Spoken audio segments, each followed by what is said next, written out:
Дами и господа, започнува програмата Гласот на народот со Слободан Томич. Интеракција 100%. Кажете си се што ви лежи на срцето и тежи на душата. Тука сме да ви помогнеме. Ексклузивни теми, соговорници кои нема да одбегнат со одговори на вашите прашања, коментари или критики. Постоиме за вас.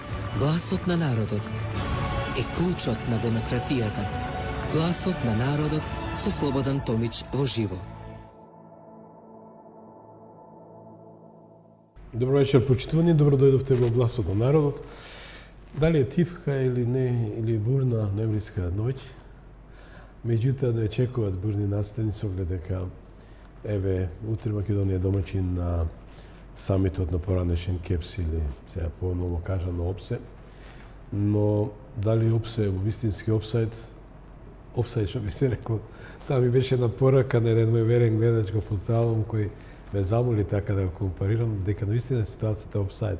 Офсайд и Македонија со сите незини политиканти кои водат политиката во крив правец, а доведат државата до една голема анксиозност, депресивност и безпаќе. Јас знам дека досега поде политички мисии, но Гласот на народот е интерактивна, контактна трибина во која третираме теми од севкупниот живот, а животот и душата на човекот. Душата, видејќи не може никој да ја уништи, освен човекот самиот, ако не знае да се спаси од големите бомбардирања и атакувања кои доаѓаат врз незе, од секакви дразби. Да, реков, че посветам внимание за нашата психичка состојба, како резултанта на политичкиот, севкупниот, социјалниот немир на државата и кај граѓаните. А ќе ја третирам, ќе работам со професор доктор Сашо Стојчев, еден од врвните нейропсихијатри во Република Македонија. Добро вечер и добро ден. Добро вечер, добро најдов. Професоре, дадов една увертира, еден вовед за и околу душевната состојба, визави ова све што ни се случува, кога консумиравме тој политички смог, да речам, кој резултира со една депресивност и сето она што во овие изминати, Бога ми, особено 7 години, не случајно ги спомнам, бидејќи се случа големи травматични ситуации и дефетистички, не дефетички, апокалиптични, пардон, најавачите на апокалипсата, што не доведе во еден безпаче, да речем, во еден лабиринт. Не би сакал политичкиот амбиент, меѓутоа го присликуваме како резултанта на душевната состојба на граѓаните. Рековме, че збориме за резигнацијата и депресијата во Македонија. Вака, независно од политиката, да не абстрахираме во момент од политиката, ние забележуваме од наш аспект како доктори или како психијатри, невропсихијатри, дека бројот на депресијата сек почесто и почесто расте. Според наше мислење, може би се вколкуваме некој циклус, бидејќи депресиите имаат одреден синусоидален циклус, но последните 5, 6, 7 години тоа е драстично зголемено, последните 3-4 години особено. Веројатно сметаме дека и последица на сите збиднувања кои се случуваат околу нас, бидејќи бројот на депресивни пациенти кои го имавме порано драстично е зголемен. Значи драстично е зголемен, па слободно би рекол дека секој втор пациент кој дошол во мојата ординација, бидејќи јас работам и неврологија и психијатрија, од психијатриските најмалку секој втор е со депресивна состојба. Некои од нив се за жал со душевна депресивна состојба, било да од биполарниот или монополарниот депресивен круг, но има огромен процент кои имаат реактивна, не би рекол дека тоа само од политиката, сега и од ова што се случува, но сигурно дека политиката и сите збиднувања кои политиката ги дава или не му ги дава или ги одзема од овој народ, имаат големо влијание во појавата на депресивноста. И сакам да кажам дека тој број кој ние го гледаме и кој го примаме е само еден одреден процент кој собрал храброст и сила, бидејќи се уште имаме одредени стигми и предрасуди, не се оди така едноставно кај психијатар, не сака да човек признае одредена слабост, бидејќи таа слабост имаме сите ние како луѓе. Кој нема да се појави, ние не сме можност да помогнеме. Аз сметам дека бројот барем е двојно поголем, бидејќи половината сигурно не се јавуваат да побараат помош. Овие последни години, според информациите кои јас доптав, порасна и текако околу 30-40%, дали не грешам? Не, дефинитивно сте во право, дефинитивно, иако јас во моментот нема некак достапни податоци кои може да се извадат од мој термин, како добра алатка која може да се користи во вакви епидемиолошки анализи од било кој домен, па и од психијатријата. Бројот драстично расте. За жал, до сега не сме виделе некои анализи каков е тој број, кој е процентот на пораст, која е причината за тоа и можеби една од причините е тоа денеска да ние поразговараме малку повеќе на оваа тема.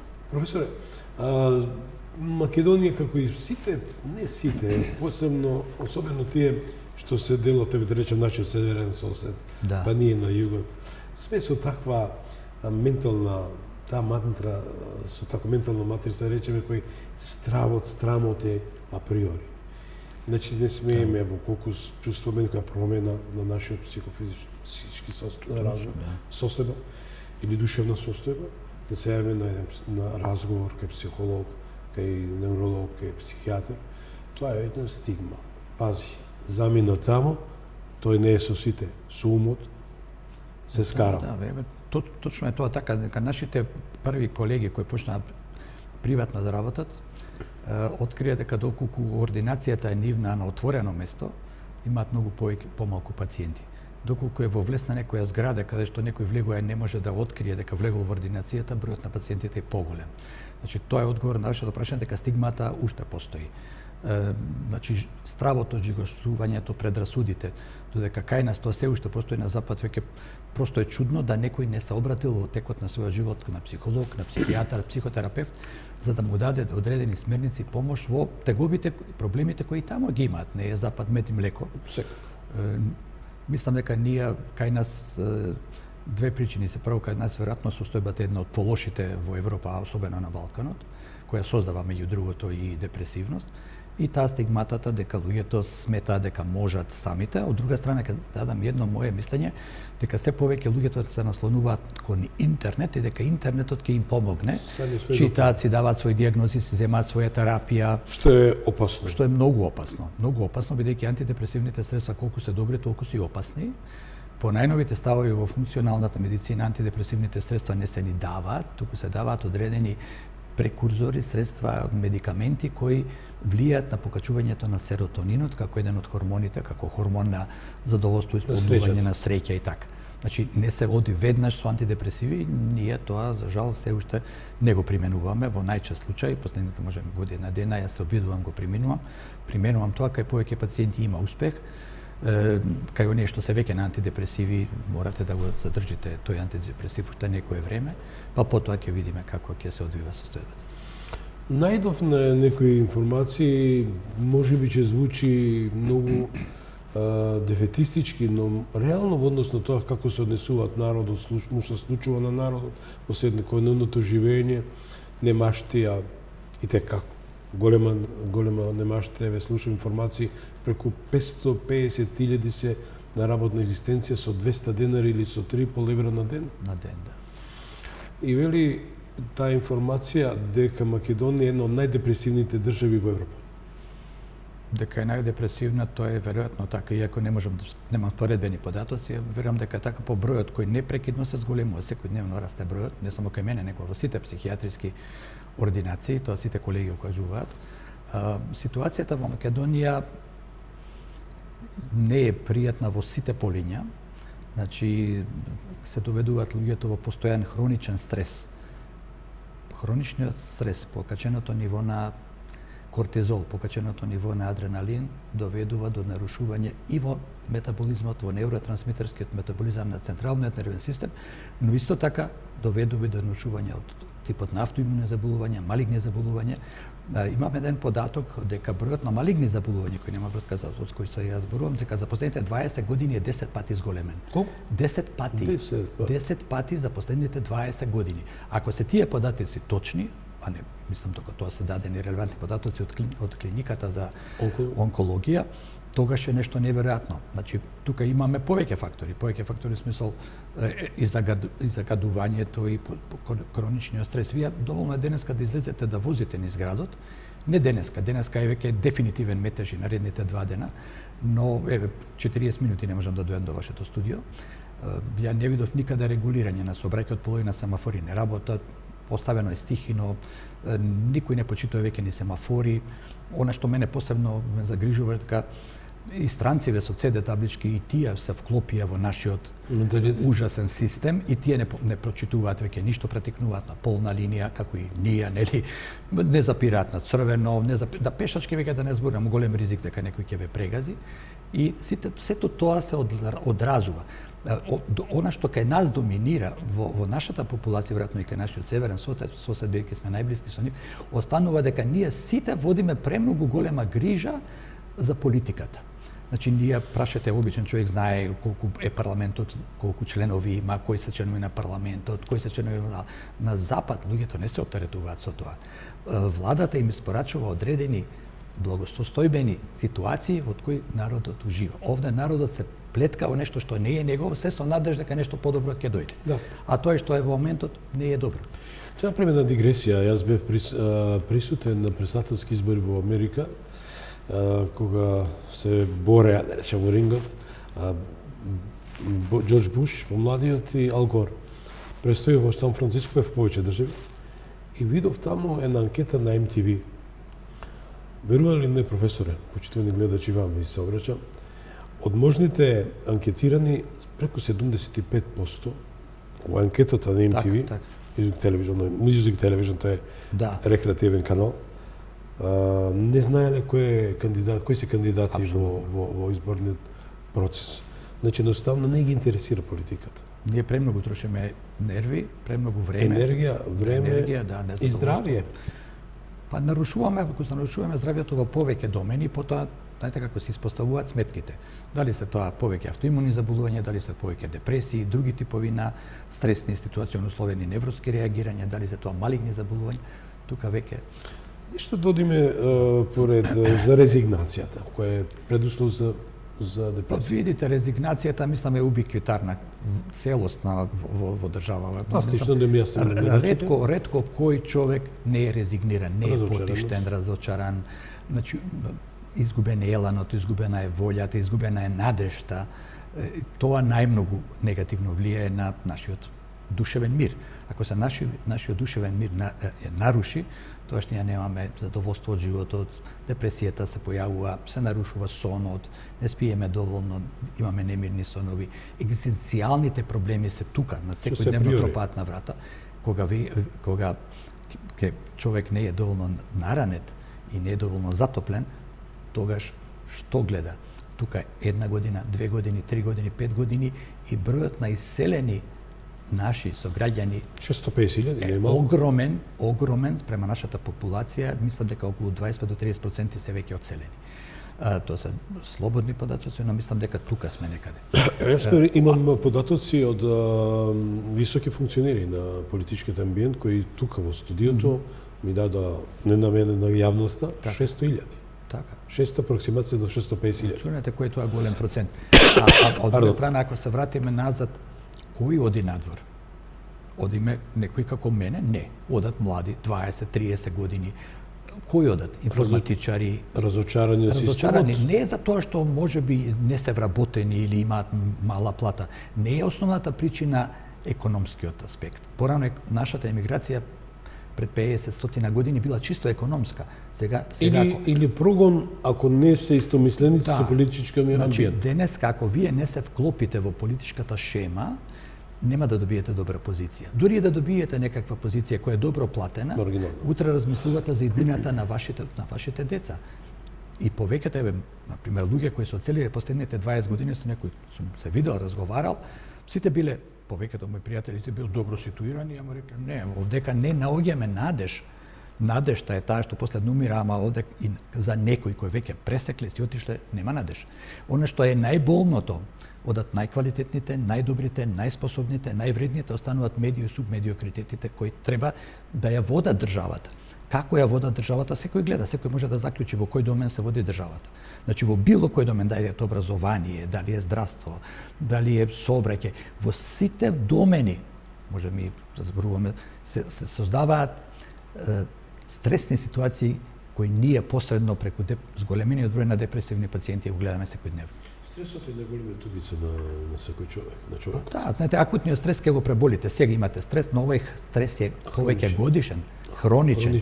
И на крајот кој е способен, кој е интелигентен, заклучува дека ги искористил сите механизми да се бори против стресот. Ако тој стрес пролонгира, се пакува и си оди. Не дека надвор кој знае што е, кој знае како е, особено во Германија која беше ветена земја до пред 2-3 години, сега веќе луѓето се жалат поради рецесијата која е настапена поради конфликтот во Украина. Широко се отворат портите без никакви критериуми, иначе може секој. Денес веќе не се бара, еве, јас сега Не мора ни германски да не знае. мора ништо, значи вие денеска не мора ни лиценца да нострифицирате, дури и како доктор, да не зборам за сестри и останат персонал, зборам од медицински аспект, бидејќи затоа сме тука. И првите 3 до 4 месеци државата германска ве финансира да го научите до ниво на B2 германскиот јазик на нивна сметка. А ние што правиме? Ние ги школуваме нашите, сум долгогодишен професор, студентите по медицина, моите најдобри студенти се веќе надвор. Професоре, околу депресивноста во Македонија, рековме дека има луѓе по своја врака, по своја метода, според свој стил на лекување, само лекување, речам, по интернет, и ќе посегнат да земат разни антидепресиви. Кажете, кои се контраиндикациите од несовесно, несвесно? Видите, антидепресивите колку се добри, толку се ризични. Антидепресивот треба да го даде искусен психијатар, кој има веќе искуство од работење со антидепресивите, или колку што е можно повеќе години. Друго, земањето на антидепресивите не е примарната опасност според мене. Примарната опасност е земањето на седативите. Седативите, бидејќи, знаете како имаме ние закон дека никој нема да ви даде седативи во аптека, но имате милион места каде што можете да земете, тоа да го земете. И седативот во почетокот дава добар ефект, смирува, го подобрува минимално расположението, го подобрува сонот. Дали создава зависност? Апсолутно. Значи, анксиолитиците не смеа да се даваат повеќе од 6 до 8 недели, бидејќи ако пациентот самиот си ја зголемува дозата и после 3, 4, 6 месеци има пациенти по 2 години, сега на пазарот снема 2 добри анксиолитици, се наполни ординацијата со зависници кои сами се дозирале или се дозирале 2-3 пати повеќе од предлогот што го дал психијатарот. Значи, повеќе од 6 недели не сме никако 6 до 8 недели со постепено смалување. Ако се даде антидепресив, во првите 2, 3, 6 недели треба да биде анксиолитик, бидејќи антидепресивот си има своји несакани ефекти кои би се блокирале со анксиолитикот, со седативот. Но тој седатив треба постепено да се смали и да се тргне од терапијата, да си остане само антидепресивот. Доколку за антидепресивот има потреба да се даде. Мислам дека се направи една поголема грешка пред повеќе години, дека припишувањето на антидепресивите сега не знам како е во моментот, беше одобрено до ниво на матичен доктор. Не потценувајќи никого, давањето на антидепресив е голем ризик, бидејќи земањето на антидепресив е минимално од 10 до 12 месеци. Значи, за да има ефектот. И ефектот на антидепресивот, ако тоа не му се објасни. Фактички создавањето е хормонот на среќата, серотонинот. Значи, сите се тие делуваат на покачување на нивото на серотонинот, а одредени на серотонинот и норадреналинот, значи хормоните кои ни даваат елан, волја, снага, мотивација, позитивни мисли. Но ако не му се објасни на пациентот, а тој самиот земе или му даде матичниот доктор, дека првите 3 до 4 недели нема да има ефект, тој после 3-4 дена, 5 дена ги отврла. И не чини ова и не чини оно и веќе, а ние немаме 1000 регистрирани, имаме 10 на 15 антидепресиви и тие се даваат према индикации. Резултатите доаѓаат после година дена? Не, резултатите настануваат обично после 4 до 5 недели, но тие недели треба да се издржат. Особено првата недела, втората недела, може да добие некакви несакани ефекти, вознемиреност, напнатост, срцебиење, сувост на уста. Тогаш пациентот, ако не е претходно подготвен на тоа стручно лице, ги отврла антидепресивите, очекувајќи дека за 3 дена ќе делуваат. Не делуваат за 3 дена, значи треба време. Колку треба да бидат пред се разговорите со невролозите, со психијатрите? Па видите, вака сега, значи, разговорите со психијатрите во приватната пракса се окей, затоа што пациентот треба да ги плати прегледите. Во јавното здравство се уште не е заживеан некој таков систем, во кој ние треба да работиме со психијатрите кои се психотерапевти, со психолозите кои се психотерапевти, бидејќи најдобриот успех се постигнува со двојната терапија, психијатриско-медикаментозна, значи со лекови, и психотераписка, било да е тоа психијатар или во последно време се повеќе и поедуцирани имаме и психолози кои работат на тој проблем. Во заедничката спрега медикаментозна и психотерапија можеме да добиеме поголем ефект. Понекогаш преферирам и велам дека духовниот мир, бидејќи Македонија сепак една држава која си има свој, да речем, една традиција, едно национално благо, а тоа е црквата, верата, каде што сепак духовниот мир се бара и во сакралните храмови, каде што според моје толкување и сознавање општо гледам, имав пример случај, посетував повеќе манастири во Македонија, кои се радувам што ни ги дал Бог и еве денеска да го честитам, да го посакам и верувам и вие со лесно да поминат божичните пости кои почнуваат од денеска до 6 јануари, на 7 Бадник. Со оглед дека видов многу случаи на млади, секакви генерации, каде што добија еден мир и такви депресивни состојби во кои беа, лично бев сведок да видам, каде што наистина помина глатко. Во право Дали духовниот, да речем, религиозниот поглед и барање помош во молитвата, во тој дел на лекувањето, може да создава една вид на рехабилитација, односно лекување. Не само за депресивните заболувања, значи за повеќето психијатриски заболувања од искуство, значи јас немам, дури поддржувам такви кои одлучуваат да појдат во манастир, кои присуствуваат на литургии, на молитви, кои се вклучуваат во секојдневната работа во манастирот. Тоа е многу битно за нивното психичко здравје. Тој што е верник, тој лесно го прифаќа тоа. Црквата му помага во тоа во манастирот. Имам пациенти кои многу потешки од депресијата, депресијата е многу тешка, но има и потешки заболувања од депресијата. Имаме пациенти и со душевни подлабоки заболувања, имаме пациенти и со зависности кои нашле свое спасение во манастирите. Дури зачудувачки од нас, ние сме се труделе со месеци, со години да помогнеме, и кога ќе ми постави некој прашање дали не сакаме, ама синот или керката сакаат да се замонашат, добиваат од мене благослов, затоа што имаме искуство дека тоа многу помогнало. Вербата во самиот лек, доколку немате верба во лекот, нема резултати. Че се согласите со мене? Не само лекот, него и зависи како вие пристапки имате како психијатар. Да. И од другата страна како пациент. Дали тој ќе се отвори, дали ќе сака да... Зошто е таа затвореност? Па знаете, тоа е таа стигматата, што сега... Мене многу често ми се случува, јас сум веќе 33-4 години специјалист, многу често ми се случува цело време, за целиот мој специјалистички стаж, дека ајде да дојдеме до кај вас, ама вие кажете дека сте интернист. И сега ние почнуваме тема интернистичка, разговараме за срце, зборуваме за... Зашто ми се смеат? Ако е психијатар, не доаѓа, едноставно не доаѓа. Значи не сака да. И потоа, во зависност дали ќе го придобијам пациентот, дали тој ќе се отвори, тогаш тој ќе прифати или нема да прифати да дојде веќе на контрола. Значи, се враќаме многу назад, тоа не е од сега. Може би во последните неколку години тоа малку е редуцирано, да луѓето веќе веројатно читајќи повеќе запад што се случува. Дали треба дома во семејството се отворено се говори на тие теми? Знаете што тоа е најголемиот проблем. Тие табуа да се скршат. Најголемиот проблем. Тамо каде што ќе се појави депресија, имате здрава семејна средина, тамо има многу поголеми шанси за излекување на таква депресија. Каде што е нездрава, има доста фамилии каде што семејната средина не е многу здрава, каде што се растрчани родителите лево, десно, пари, престиж, така на така. И се запоставуваат децата, вие имате потоа многу тешко, но можете да ги приволите родителите да застанат на страна на своите деца и да го почитуваат тоа што децата го бараат. Некојаш е премногу доцна. Вистинското лекувалиште е домот. Па лекувалиште и превенцијата да не дојде. Ако домот е нарушена средината, ако домот нема разбирање, ако нема топлина, ако нема емоционален трансфер, кога тогаш нешто ќе се случи. Здрави родители, здрави деца. Најчесто така. Здрави родители не само здрави физички, туку и психички, поприсутни со своите деца, да имаат време за разговор.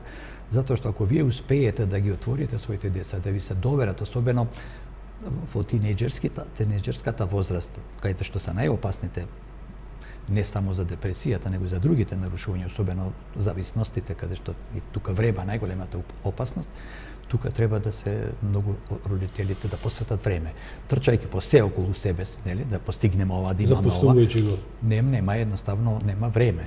Еве што сме сведоци сме на уште една лоша ситуација. Младо девојче, знаете, во те Да, апсолутно. Не знаеме што се случува. Тоа е трагедија. Тоа значи дека немаме превентивно дејствување на системот на безбедност. Вербата на луѓето во полициските сили до пред неколку години беше голема. Ако за разлика од правниот систем или другиот и во здравството беа негативни оцените, во полицијата, во милицијата наша народна, имаше голема доверба кај народот. Во последно време и тука се разочарувањата. Имате случаи каде што не може да се открие сторителот, не знам по која причина, дали е тоа незаинтересираност или не знам што, и доведува до резигнација и страф. Верувајте, јас имам внука која е 8 години, внук кој е 10 години, мојата ќерка живее во страф од денес. Што да прави со децата? Како, кој да ги заштити децата? Како е можно 9-то оделение девојче да го снема? Значи, тоа не ми е јасно и дај Боже тоа да се заврши се добро. Дај Боже, и јас исто така. Колку побрзо, толку подобро. Да се пронајде. Да. Видовме нешто соседство во Белгарија, имаше на немила ситуација каде што имавме еден серијски убиец, така ќе наречам, кој што посегнал по оружје и по животи на своји соучесници. Да, ученици. Знаете како јас пред некое време, пред месец-два, пишував една статија, голема статија, не за тој настан, него конкретно секаде може да биде присутно. Секаде. Јас кога ние не бевме тука, бевме во странство кај другата ќерка, Швајцарија. Кога дознавме што се случи, јас прво прашав ќерката, викам каде е тоа во Америка, па нешто, не бе тато, кај нас. Каде бе кај нас? Кај нас, во поширок смисол во Белград, што мене ми беше за неверување. Знаете како е, повозрастни има посттравматски стресни расстройства после војна, после се, ама дете од нецелни 14 години тотално смислено, планирано да изврши убиство на 10 луѓе, тоа е за нас психијатрите непоимливо. Сега се откриваат каде се затаило, каде биле грешките во развојот, грешките во образованието, грешките во интровертноста, малку посвета на родителите на тоа дете кое давало одредени знаци дека нешто ќе се случи и така. Па да не зборам за оставањето на можноста да детето ги земе пиштолите од својот татко, па и обуката на негови 11 години да пука и така ладнокрвно. Јас за жал дојдов до директната снимка од школото, каде што ладнокрвно, ладнокрвно, таа така процури после ја снема, како верувате од растојание од 1 метар. Тоа е нешто неверојатно. Монструозно во секој случај да видите. Монструозно, да. Дали душевните... Знаете што, извинете, знаете што најмногу мене ме повреди, што не можев јас да сватам, тоа ми беше големиот шок. Уште поголем шок беше кога тоа дете, кој направи монструозно убиство, да не кажам дека и тоа е монструм, веројатно самото се наметнува, добива 30-40 илјади поддржувачи на социјалните медиуми. Зошто се тие социјални медиуми? Тој на социјалните медиуми објавува што ќе направи и има поддржувачи, браво, тоа си требало да урадиш. Како? Каде грешиме ние? Од кај е таа глад, професоре? За таква агресија. Тоа е, знаете како, таа агресија има. Јас кажувам дека имаме и одредени депресивни синусоиди, каде што општеството, не само кај нас, можеби кај нас е не добро, можеби и најлошо, но во цел свет не е добро. Гледате, секој месец, секоја недела нешто се случува во Америка, во Европа. Не е само тероризам, туку се од непознати причини земал и пукал. Да. Дали душевните болести се наследни? Само еден одреден мал процент се наследни. Кои се тие? Па тоа е, например, да кажеме шизофреното заболување. По одредени ставови се од 20 до 40% доколку едниот родител има. Но во последно време се зборува не само генетиката, туку и епигенетиката. Во зависност од тоа, епигенетиката тоа значи како тоа дете ќе расте, во каква средина ќе расте, дали средината ќе биде здрава, дали средината ќе го следи, дали детето ќе оствари со својата средина, со своите родители емоционален трансфер, добар, негативен, дали ќе биде прифатено во средината. Ова дете што го направи ова Белград, сигурно не било прифатено. по мои сознанија 4-5 школи сменило пред да дојде во ова училиште. Значи некој од системите, дали е тоа психологот, социјалниот работник, директорот, родителите, затаиле многу карики и затоа епилогот е таков.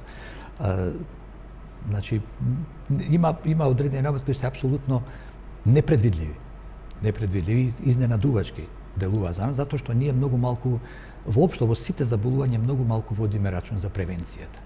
Кога нешто ќе се случи или ќе се разболи, тоаш дај да лекуваме, а никој не води рачун за превенција. Сите болести се видливи, се детектираат, меѓутоа душевните се невидливи. Да, тие се невидливи на почетокот, а првично би биле најмногу видливи кај членовите на семејството кои најтешко прифаќаат нарушување од психијатриски тип. Најтешко прифаќаат. Значи родителите прават една одредена дисимулација кога ќе дојдат да ни дадат податоци анамнеза, хетероанамнеза за пациентот, одредени прикриваат одредени податоци кои они ги знаат. Зошто прикриваат? Се срамат за да ете тоа некаква стигмата. А што е во лоша страна на пациентот? А знаете како, кога е некое друго соматско телесно заболување, тоа се ќе ви кажат. Кога е нешто душевно, како да самите се откриваат они, како да признаваат некоја нивна вина со тоа што ќе ги кажат симптомите кои нивното дете ги имало година, 2-3 пред да биде манифестна психичката состојба, заболувањето кој ќе се манифестира. Кога ние повеќе сме можеле да помогнеме во тие моменти. Во зародиш на промената и се. Обично доаѓаат предоцна. Сега јас не сум детски психијатар, но тоа се случува и во детската психијатрија. Јас работам со популација од 18 години нагоре. Алкохолот и неговата резултанта? Алкохолот е комплетно ни цел свет раширен. Знаете како луѓето посегнуваат по алкохолот, би кажал во исто време и по дрогата, поради повеќе причини. Прво, основното е нарушеното семејство, невклопувањето во средината, преголемите очекувања можеби од родителите за керката, за синот, да го постигне тоа што тие можеби од објективни и субјективни причини не го постигнале.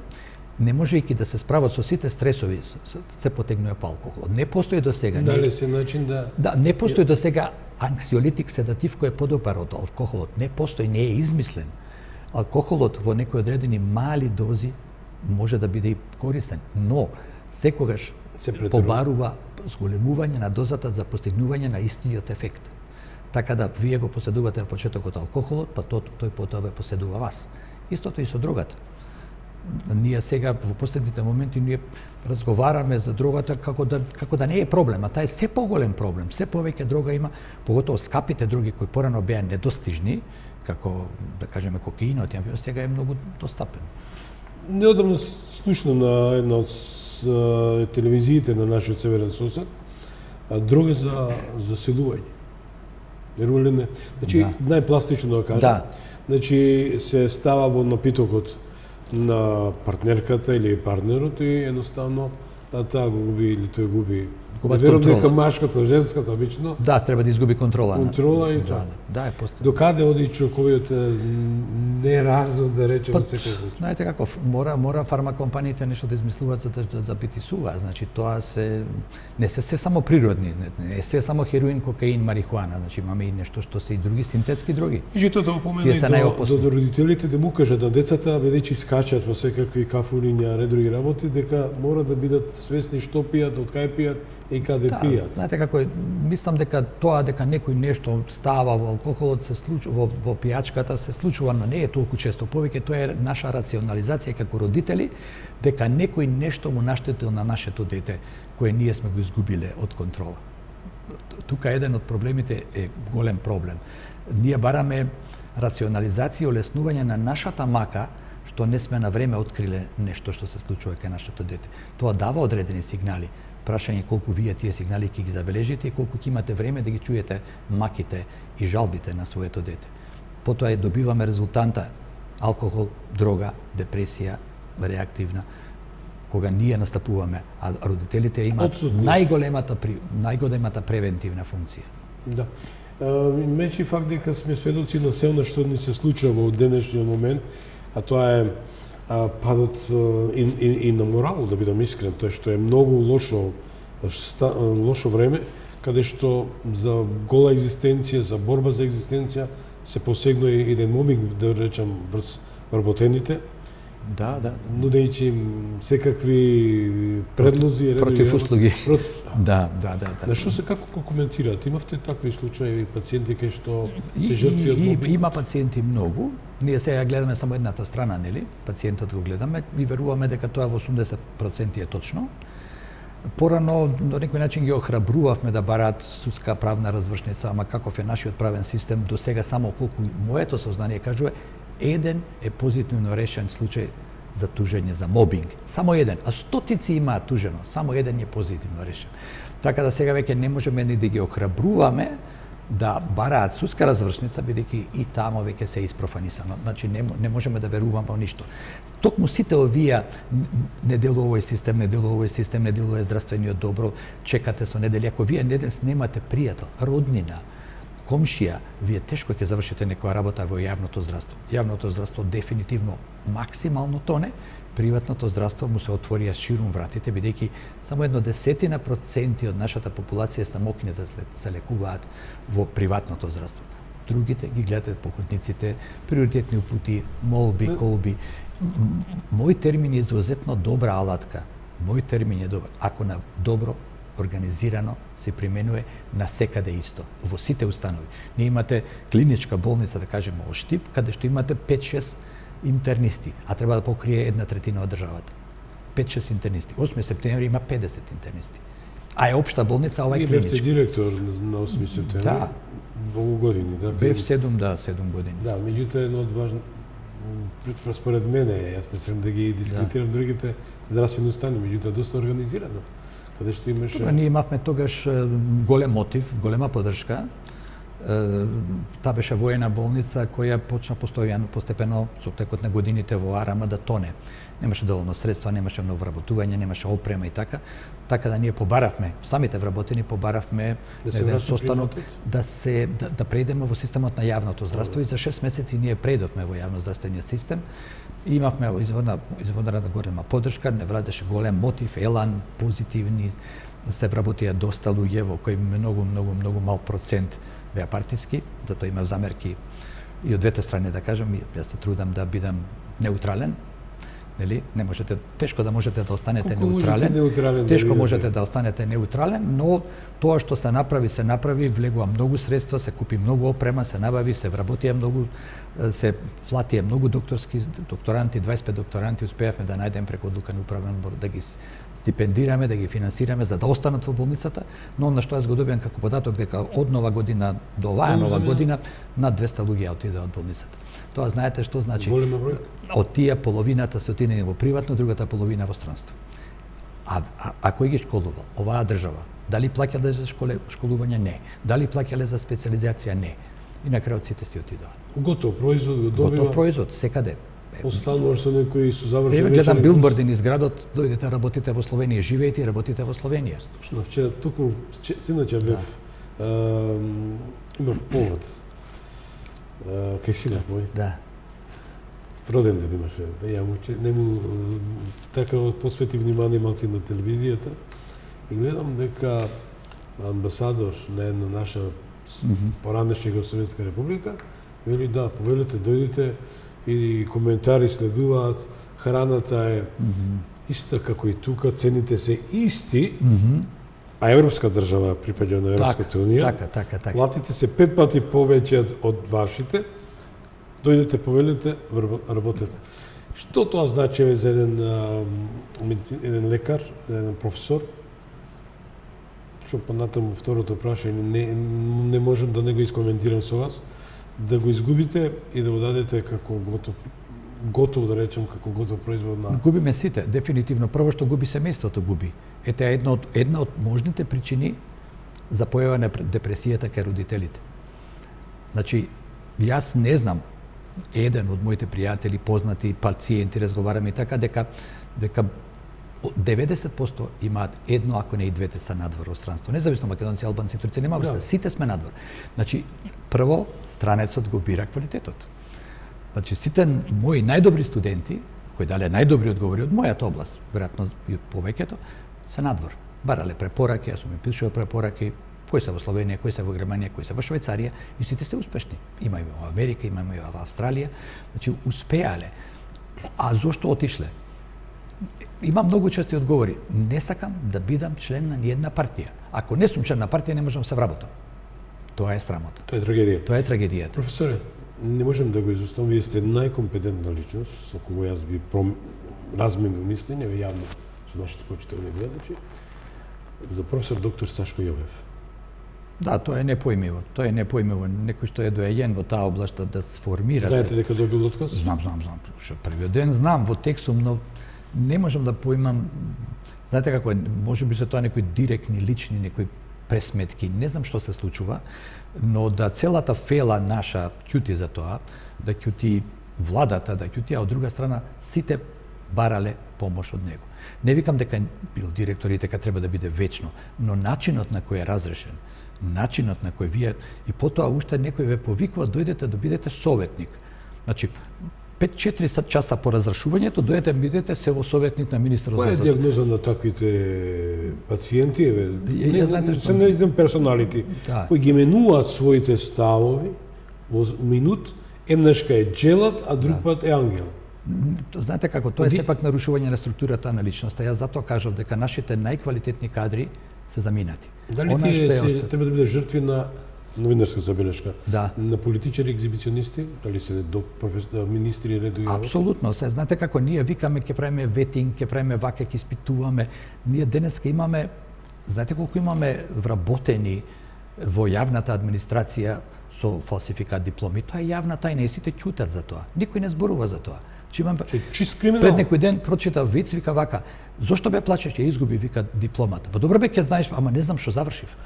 Значи ме сваќате, значи до каде и тоа е вистина, тоа е реалност. Тоа го Во разбрав, јавно ја. предпријатие доаѓа директор и му И е вика: прашува сопругата "Неверојатно." што завршив. Што да. Што завршив?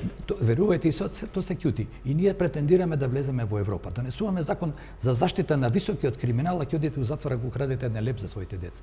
Значи, има толку парадокси во целава држава што потоа се чудиме зошто имаме болести, зошто имаме карциноми, зошто имаме автоимуни, зошто имаме депресија, за кое што сега најмногу говориме. Значи, тоа е продукт на она што не окружува нас. Не доаѓа таа од никаде. Ние си ја сами креираме. Уште 20, некој една минута, две Да. за професорот, на вистина. Кажа дека професорот Јовев, меѓународно признат оператор, кардиохирург, кој има, мислам дека е единствен во Македонија кој има меѓународна лиценца да може да оперира на сите 5 континенти. Да. Изузев 2-3 држави од арапскиот свет, мислам дека дури Дубај може, Да. присуствували у Дубај, кој што разбрав порано и така не беше повикан. Како е, доколку е, дај Боже да станете и вие министер. И верувам дека Не, јас завршив со мојата без кариера. разлика меѓу зборот е како би вие би се однесували, имајќи факт дека истиот тој професор доктор Да. донесе за медицинската установа клиники Мајка Тереза, одсек како му доаѓа клиника кардиохирургија, Да. амбуланта клиника како му доаѓа тоа, сега помогнете ми смислено на зборот, да, тоа е операционна сала, хибридна. Две огромни, Две да. огромни, хибридни, Да. во кои служат за во случајот кога пациентот му се вади, екстрагира Да. срцето и е без срце. Фактички се водат преку системи на со систем на компјутерски. екстракорпорално Да, водење. да. Да, да. И сета резултата на сето тоа, таков еминентен меѓународно признат кардиохирург добива отказно решение. Не поимиво беше за сите нас, но мислам дека и ФЕЛАТ и лекарската комора и сите нека, знаете како, целокупната состојба кај македонскиот народ е во една резигнација од која што почнавме, една индолентност, една пасивност, една тотална депресивност и разочараност, така да ние и вакви крупни работи не реагираме. Дали докторите може да добиват својот вид депресија од сето ова што Апсолутно, апсолутно. Јас да сум бил на местото на Сашко Јовев, јас веднаш би напуштил државата. Верувајте, затоа што се што пружил за државата, како му се не му враќа? се враќа. Кај нас има едно правило кое јас го кажав на многу места, едно правило кое ние викаме вака: вие ќе најдете секаков начин, еве се докаже и тоа и високиот криминал да не биде санкциониран, Да биде амнестиран. она што никој нема да ви прости денес е успехот. Ако Сите се успеете, плашат сите од ќе успех. да. Која е вашата порака за крај? За крај мојата порака е да членовите на фамилијата имаат повеќе време за своите деца, да посветат повеќе внимание на своите деца, да разговараат со нив, дека децата се нашата иднина и дека доколку на време се откријат одредени нарушувања кај нив, веднаш да се пријават. Депресијата не е само кај младата популација, депресијата е кај сите возрасти, но барем таа депресија во која ние можеме кај детската, кај што е најпотребната наша енергија за иднината, тука да помогнеме најмногу. Професор, ви благодарам многу што бевте мој соговорник, веќе 35 минути помина. Сега исто имавме еден час, да речем, по оно што е за нашето здравје и посакам најмногу здравје вам и на вашето цело семејство. И вам исто. И се гледаме повторно во една блиска иднина. Живи здрави. Почитувани, тоа беше професор доктор Сашко Стојчев, невропсихијатар, еден од најуспешните професори во Република Македонија, кој даде оценки за се оно што ни се случува.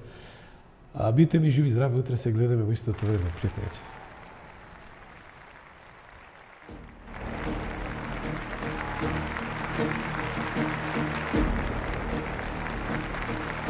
Ви благодариме што бевте дел од гласот на народот.